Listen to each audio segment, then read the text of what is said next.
Ya, selamat datang rekan-rekan pembelajar politik hukum. Terima kasih sudah bergabung ya di dalam pelajaran ini, khususnya untuk rekan-rekan mahasiswa yang sedang mengakses mata kuliah politik hukum.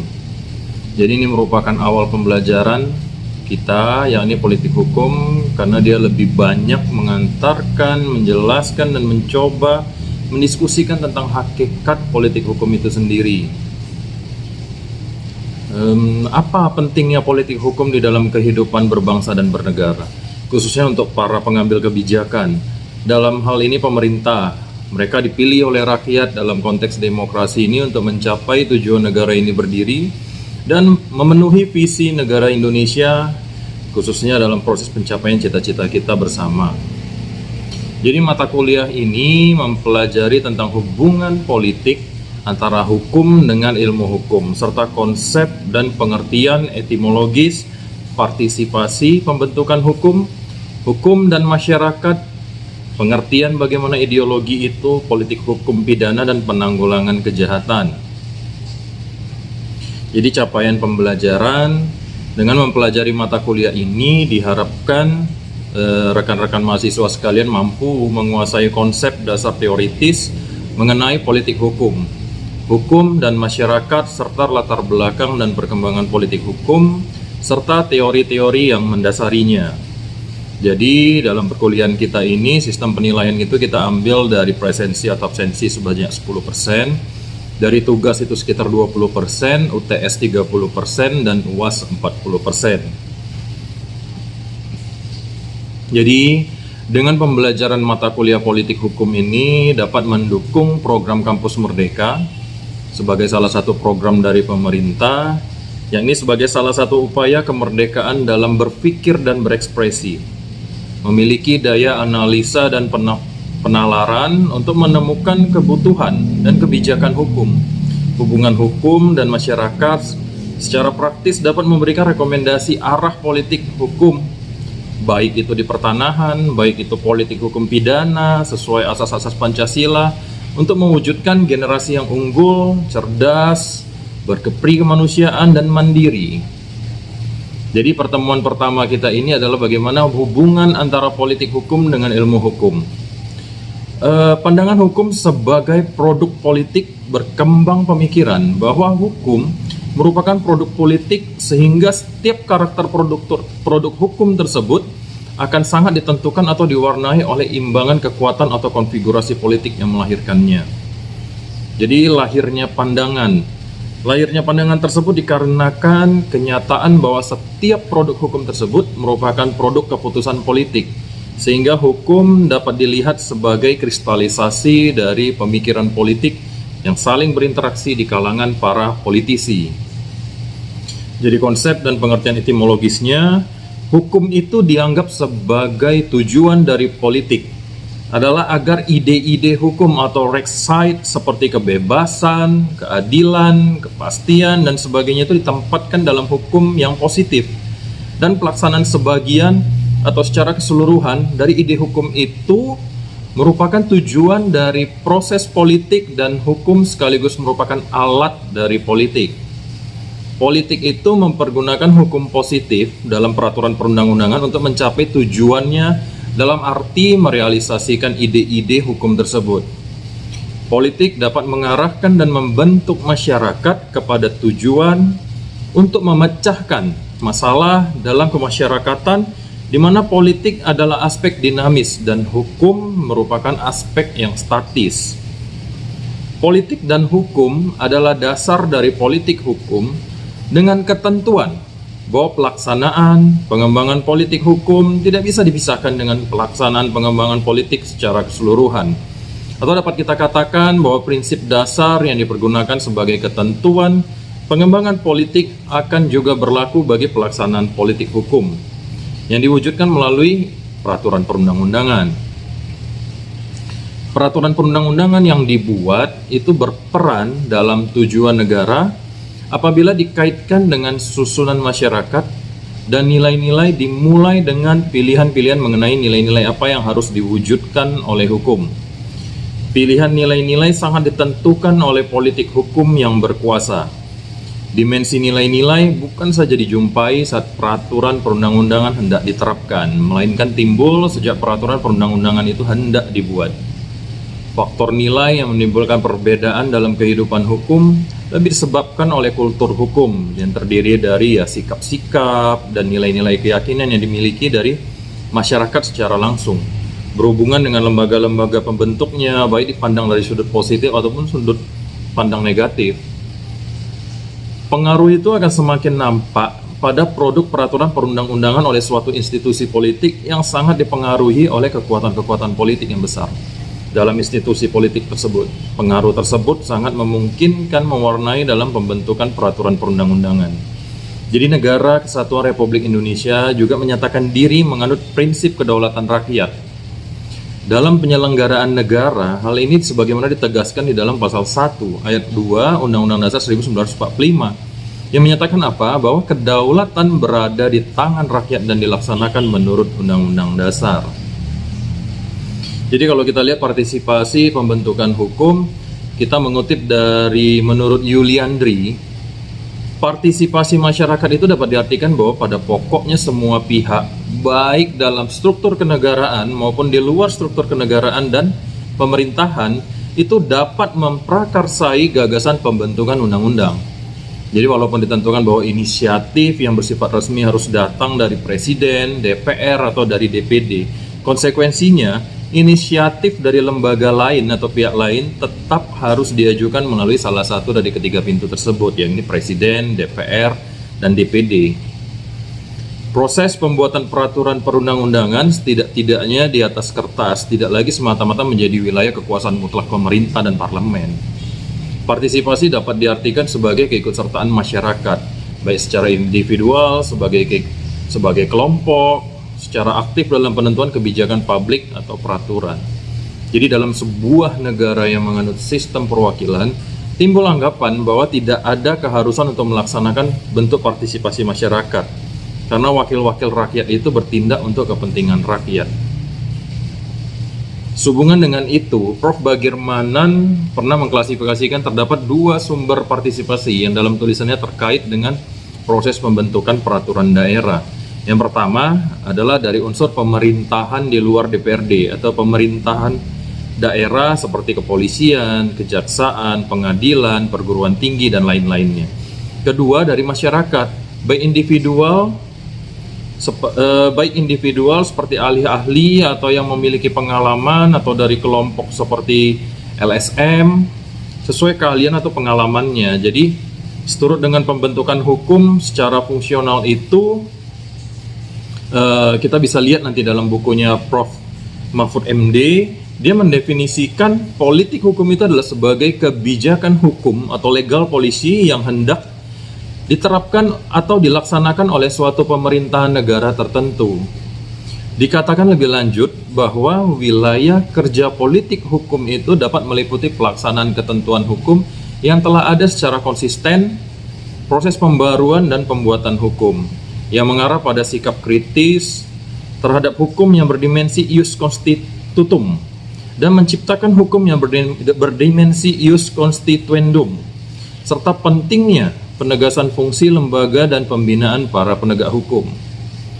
Jadi kalau kita lihat landasan dan tujuan dari politik hukum ini, dari pengertian politik hukum menurut para ahli hukum di atas, maka dapat disimpulkan bahwa yang dimaksudkan dengan politik hukum adalah serangkaian konsep, asas, kebijakan dasar, dan pernyataan kehendak penguasa negara yang mengandung politik pembentukan hukum, politik penentuan hukum, dan politik penerapan serta penegakan hukum, menyangkut fungsi lembaga dan pembinaan para penegak hukum untuk menentukan bersama-sama arah, bentuk, maupun isi dari hukum tersebut yang akan dibentuk, hukum yang berlaku di wilayahnya dan mengenai arah perkembangan hukum yang dibangun, serta untuk mencapai suatu tujuan negara. Inilah pentingnya politik hukum tersebut kita pelajari.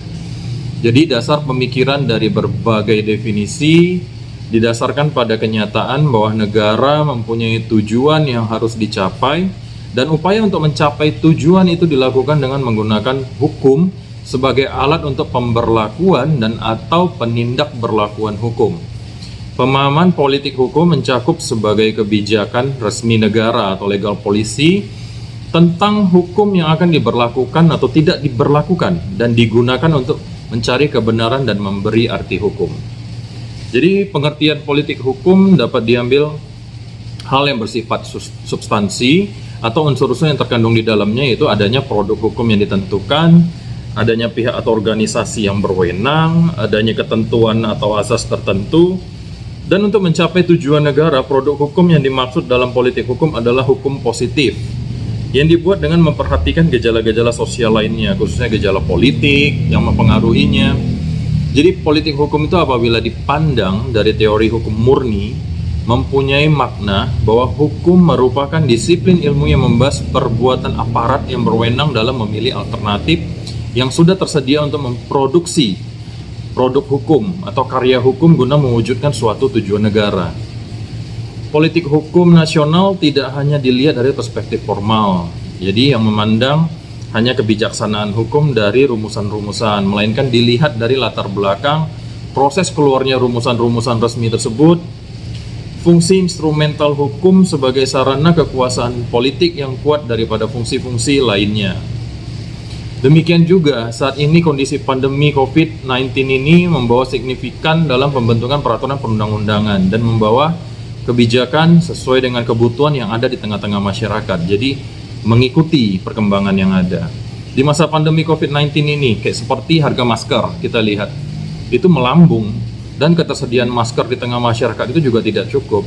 Tidak jarang di tengah masyarakat terjadi tindak pidana penimbunan masker, sehingga perlu upaya untuk menetapkan kebijakan yang mendukung penanggulangan perbuatan tersebut. Hal ini juga dapat dilihat dari penelitian yang sudah dipublish dengan judul Juridical Analysis of Mass Conflict Crime at the Coronavirus Pandemic in Indonesia.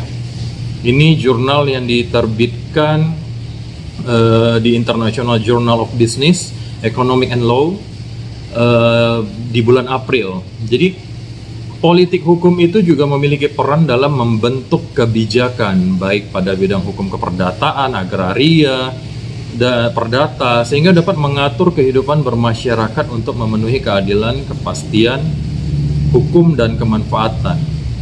Sebagaimana kita ketahui bahwa Indonesia adalah negara hukum, sehingga rakyat wajib untuk menaati peraturan yang berlaku. Segala aspek kehidupan dalam kemasyarakatan, kenegaraan dan pemerintahan itu harus senantiasa berdasarkan atas hukum sesuai dengan Pancasila sebagai dasar negara kita. Dengan demikian, sangat jelas bahwa politik hukum dibentuk dalam rangka mewujudkan tujuan cita-cita ideal negara Republik Indonesia. Politik hukum yang akan atau sedang atau yang telah diberlakukan di wilayah yurisdiksi Republik Indonesia itu sangat penting. Karena hal itu akan menjadi sebagai pedoman dasar dalam proses penentuan nilai-nilai, penerapan, pembentukan, dan pembangunan hukum di Indonesia.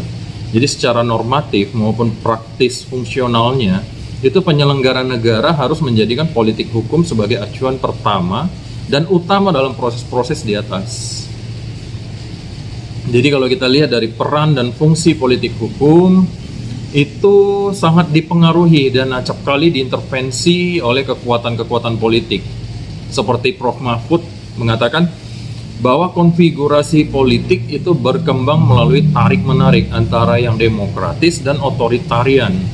Sedangkan karakter produk hukum mengikutinya dalam tarik-menarik antara yang responsif dan yang konservatif. Adanya konstelasi bahwa otonomi hukum di Indonesia cenderung selalu lemah, terutama jika ia berhadapan dengan subsistem politik.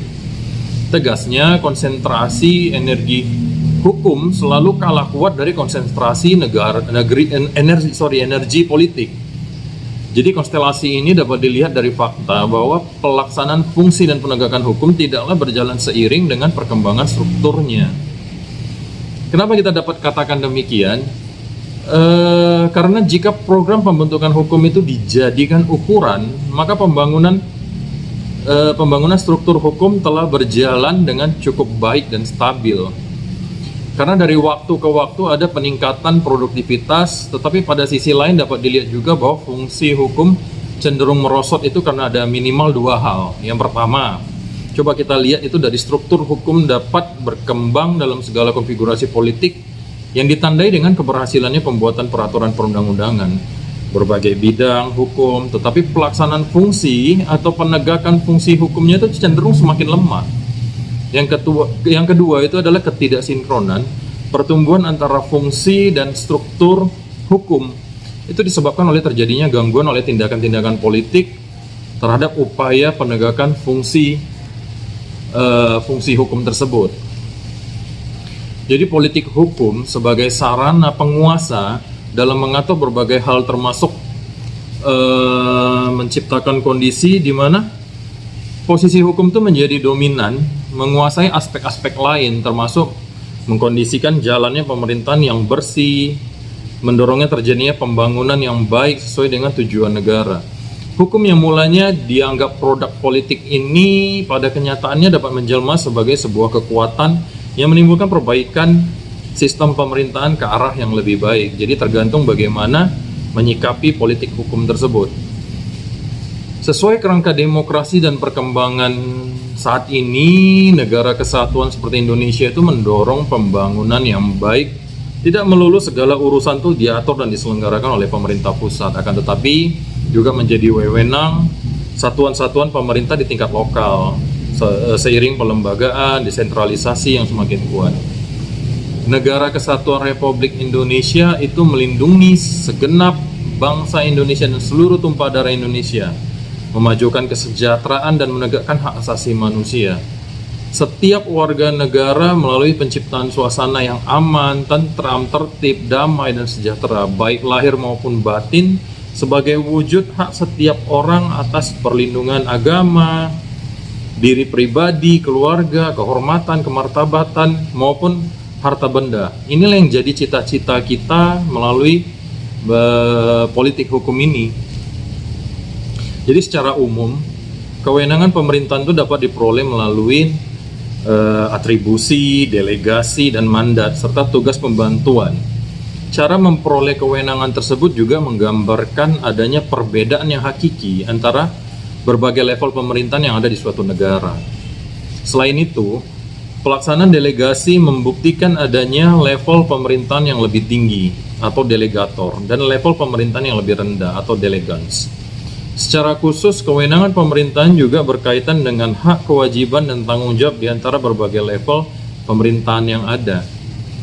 Jadi dengan adanya pembagian atribusi, distribusi, delegasi, dan mandat dapat digambarkan bagaimana berbagai tingkatan pemerintahan tersebut mempunyai hak, kewajiban, dan tanggung jawab yang berbeda antara satu level pemerintahan dengan level pemerintahan lainnya.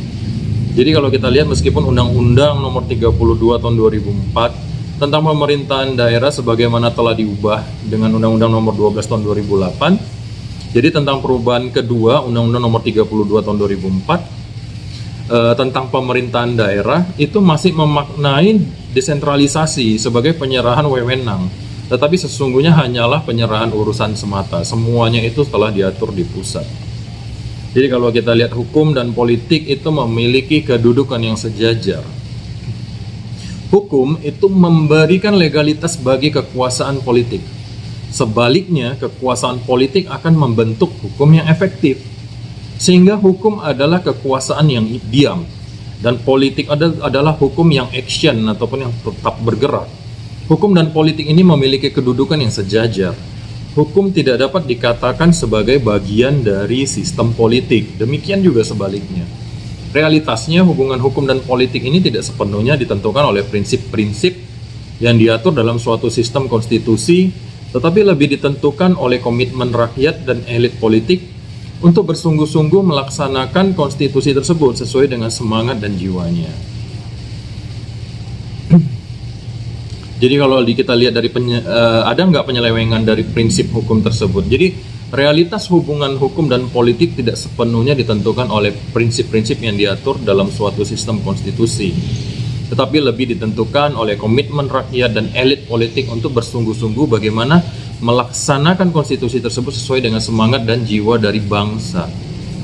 Penyelewengan prinsip-prinsip hukum terjadi karena politik cenderung mengkonsentrasikan kekuasaan di tangannya dengan memonopoli alat-alat kekuasaan demi terciptanya kepentingan-kepentingan politik tertentu. Baik, jadi kalau kita lihat dari kesimpulan pertemuan kita pertama pada hari ini, yaitu hukum itu dianggap sebagai tujuan dari politik agar ide-ide hukum atau right side seperti kebebasan, keadilan, kepastian, dan sebagainya ditempatkan dalam hukum positif. Dan pelaksanaan sebagian atau secara keseluruhan dari ide hukum itu merupakan tujuan dari proses politik, dan hukum sekaligus merupakan alat dari politik. Jadi itu yang kesimpulan pertama yang bisa kita ambil. Lalu, politik hukum juga memiliki peran dalam pembentukan kebijakan, baik pada bidang hukum keperdataan, agraria, pidana, perdata, dan semua aspek. Jadi untuk dapat mengatur kehidupan bermasyarakat, serta memenuhi bagaimana rasa keadilan, kepastian hukum, dan kemanfaatan. Ya, jadi seperti itulah pertemuan kita pertama pada hari ini tentang secara umum tentang politik hukum, dan nanti kita akan lanjutkan lagi pada rekan-rekan sekalian untuk mendalami lagi bagaimana tentang politik hukum ini. Ya, jadi sampai jumpa lagi, pertemuan kita berakhir sampai di sini. Baik, terima kasih.